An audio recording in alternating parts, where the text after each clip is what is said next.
ગૃહ રાજ્યમંત્રી હર્ષ સંઘવીએ તુરંત જ ઘટનાસ્થળની મુલાકાત લીધી હતી। તેઓએ ઘટનાસ્થળ પર દુઃખ વ્યક્ત કર્યું હતું અને આરોપીઓને કડક સજા અપાવવાની તેમજ દુઃખની પળોમાં સરકાર તેમની સાથે હોવાનું જણાવ્યું હતું તેમજ વહેલામાં વહેલી તકે જવાબદાર વ્યક્તિઓ વિરુદ્ધ પગલાં લેવાનું ગૃહ રાજ્યમંત્રીએ પત્રકારો સાથેની વાતચીતમાં કહ્યું હતું। હર્ષ સંઘવી રાજકોટ ખાતે જ રોકાઈ ઉચ્ચ અધિકારીઓ સાથે રહી કામગીરી પર વોચ રાખી રહ્યા છે।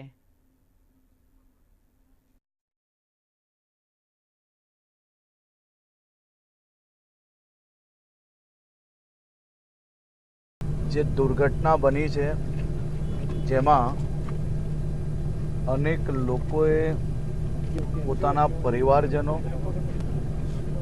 નાના ભૂલકાઓ, કોઈકે પોતાના માતા પિતાઓ સ્વજનોને ગુમાવવા પડ્યા છે।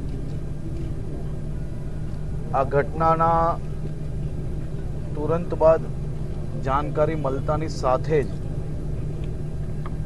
7 મિનિટમાં પહેલી ફાયર બ્રિગેડની ટીમ ઘટના સ્થળે પહોંચી અને તાત્કાલિક કામગીરી ચાલુ કરવામાં આવી। આગનું સ્વરૂપ એટલો વિકરાલ હતો કે ઝડપથી આગ આખા જ આ ગેમ ઝોનની અંદર ફેલાઈ ચૂકી હતી।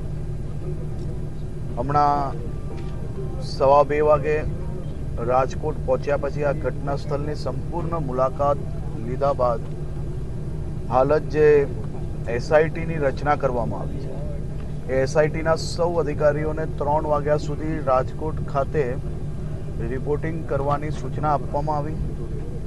એની પહેલાં આ મોલ જે ગેમ ઝોન છે તેની પરમિશન, તેને કયા પ્રકારે ચાલુ કરવામાં આવ્યું, ચાલુ કર્યા પછી ફાયર એનઓસી અને સંપૂર્ણ જે માહિતી છે એના માટે હમણાં એક બેઠક રાખવામાં આવી છે। બેઠકની અંદર સંપૂર્ણ વિગતો લઈને આની કાર્યવાહી કઈ રીતે વધુમાં વધુ કડક કરી શકાય, કે આ ગેમ ઝોનના જે માલિક છે, મેનેજરો છે અને સૌ લોકોને પકડવામાં આવ્યા છે અને એના સિવાય બી જે જવાબદાર લોકો છે એ લોકોને બી પકડવાની કામગીરી ચાલુ છે।